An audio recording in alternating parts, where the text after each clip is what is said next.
What we have so far seen is that Carnatic music is primarily, it is a melodic system. It's a highly nuanced melodic system. How exactly it is nuanced is something that we will see in our forthcoming sessions. We have taken a look at the musical material, the 7 swaras and their 5 variants, which really form the musical material for any music at all in the world. We have looked at the concept of sthai, or the octave. Sa, sa. Now, between these two lies one octave. Sa, ni, dha, pa. This is the lower register, the mandra sthai. Sa, re, ga, ma, pa, dha, ni. This is the madhya sthai. And sa, re, ga, ma, and so on is the tara sthai. We have also seen the concepts of ascending and descending scales, arohana and avrohana. An arohi scale is an ascending scale. Re, ga, ma, pa, sa, re, ga, ma, pa. These are all arohi. This da, pa, ma, ga, pa, ma, ga, ri, ma, ga, ri, sa. These are all descending scales. And music making essentially involves arohi and avrohi phrases.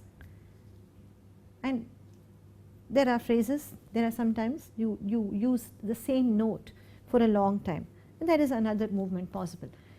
Sa, this is possible. Ga, this is possible. But you can't keep doing this. You have to have movement also, which is what arohi and avrohi phrases are all about. We have also seen the concept of the adhara shadja, or the fundamental, the tonic, and we have seen that the Carnatic musician, or any Indian musician for that matter, chooses the tonic of his or her convenience depending on the range, depending on his or her vocal range, and performs with that as the base. And it is expected that any Carnatic vocalist, and in Carnatic music the voice is the primary instrument, vocal music is central to this tradition, as we will see later on. Instrumental music is built around the vocal tradition. It draws from the vocal tradition. So the vocalist is expected to have a range of half an octave below the adhara shadja and 1.5 octaves above the adhara shadja. So you have a range of 2 octaves, and Carnatic music can be performed with this 2 octave range with any pitch at all as the fundamental or the tonic. Now, so much talk about music and much more to follow. It is perhaps a good time to reflect on what this exercise of bringing such a course to you can achieve, or what I can attempt to achieve in this course. Now, music is something that is best heard and experienced. If you can create music, that's even better. But talking about music, there are musicians who disdain any attempt to talk about music, and for good reasons. But why? What is the rationale, the reason, what is the gain of such courses such as this? Now, listening to music and enjoying it is like stargazing, and I am borrowing this metaphor from Carl C. Shore, who has written this landmark book, Psychology of Music. Stargazing can give us sublime moments. Just looking at endless clusters of twinkling diamonds on this black carpet hanging down, as it were. It is surely beyond words. The experience is beyond words, and it can put us in touch with the deepest recesses of our being. And music can also do that. Listening to music can also do that. That is its value, really. Now, what about an astronomer who studies stars and other celestial bodies? Does he also enjoy the experience of stargazing? Surely an astronomer too must marvel at the sight of a starry sky, and probably with greater intensity, because she has an idea, she knows something about that world, she knows something about the stuff and the order of that world, and she also knows that there is so much else that is unknown, that is yet to be explored. Now, a course such as this can only attempt to lay bare the complexities of this very sophisticated musical form, that is Carnatic music. And this will hopefully urge you to embark on a journey yourself. But stargazing must never be left behind, and listening to music, listening to Carnatic music is really a part of this course. So I will be playing music, I will be playing clips as part of this course, and I urge you to listen to them and soak in the music, because that, as I said, is really what all this is ultimately about. A rendition of a composition by Maharaja Swati Tirunal in the Raga Pantuvarali, which is set to Adi Talam. The performer is Srimati M.S. Subbulakshmi. I would just leave you to listen to it without any suggestions about what to look for in the music. Later on in the course, we will attempt some guided listening too.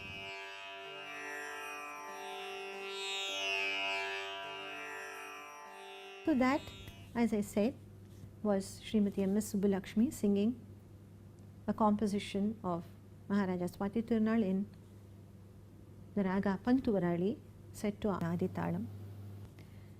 Now this schema, that is the name of the composer, the name of the raga, and the name of the tala. This is the default description of any piece of Carnatic music. Of course, the names of the performers are also included, but given that you know the performer, the piece is described in terms of the composer, the raga, and the tala.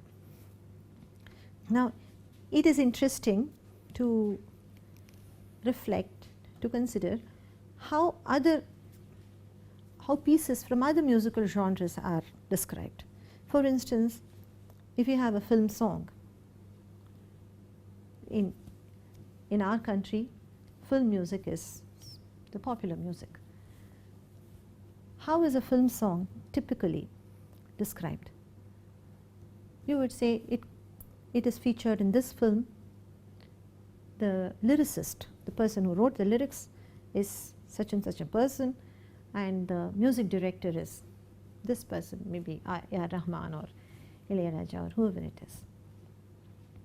And that is how the film song is described. How is a folk song described? You would describe it maybe with a reference to what the folk song is about, what occasion it is sung on, and so on. Now, as a matter of fact, a film song or a folk song are very likely based, or they are very likely in a raga, much like a piece in Carnatic music. But we never mention the raga on which a film song may be based. For instance, there is this fairly a well-known film song. It's maybe a decade or so ago. It goes like this. என் வீட்டு தோட்டத்தில் பூவெல்லாம் கேட்டுப்பார், என் வீட்டு ஜன்னல் கம்பி எல்லாமே கேட்டுப்பார், என் வீட்டு தென்னங்கீற்றை இப்போதே கேட்டுப்பார், என் நெஞ்சை சொல்லுவே. Now, this is a film song which is featured in a film called Gentleman, a Tamil film, and this is out and out cast in a Carnatic raga called Shankarabharanam. Not only in terms of the notes but also in terms of the nuances. It captures Shankarabharanam quite well. But when we have to introduce this song, En Veetu Thottathil, we would never refer to the raga. But a Carnatic piece, as I said, is always mentioned by talking about the raga and the tala and the composer. Why? Because this is what is central to the music. Even though other forms of music in India draw from ragas, they use ragas for their purposes, it is only in Carnatic and Hindustani music that raga becomes the central focus. The focus of the presentation is the raga, and the presentation revolves around a composition which is set in a particular tala. So that is how these three elements become very crucial in a Carnatic piece. Thus we can say that raga and tala are the twin underlying entities that form a grid, as it were, for Carnatic music. And what is meant by this? Just that the focus of the presentation is the raga, and the presentation is organized around the tala. Now, as I said, other forms of music also do draw from ragas, and in fact folk music has been a source of ragas for Carnatic music. For instance, there is this very well-known raga called Ananda Bhairavi, which is in origin a folk raga. It's a folk tune which has been taken into Carnatic music and given the shape of a raga. The folk tune will go something like this. No,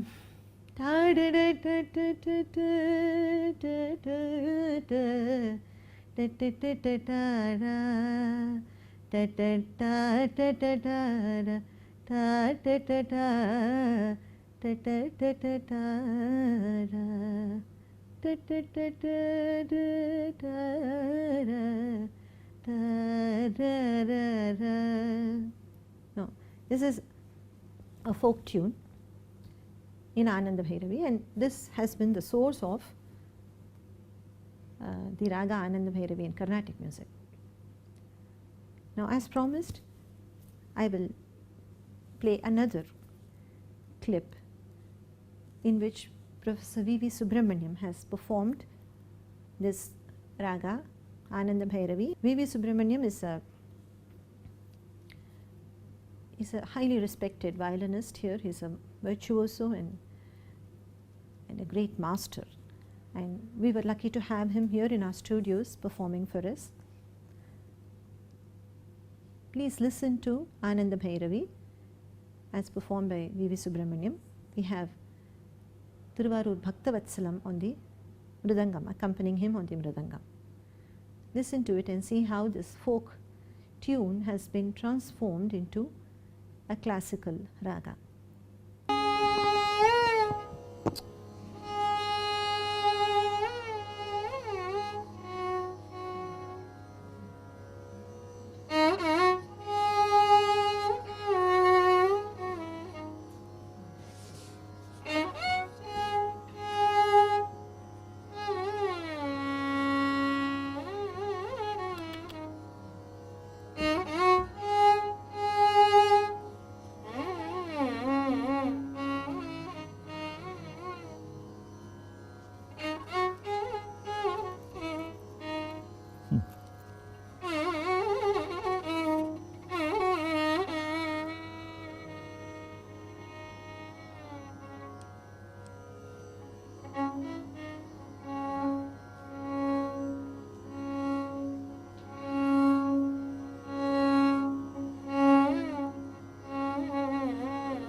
It's a glimpse of Anandamai.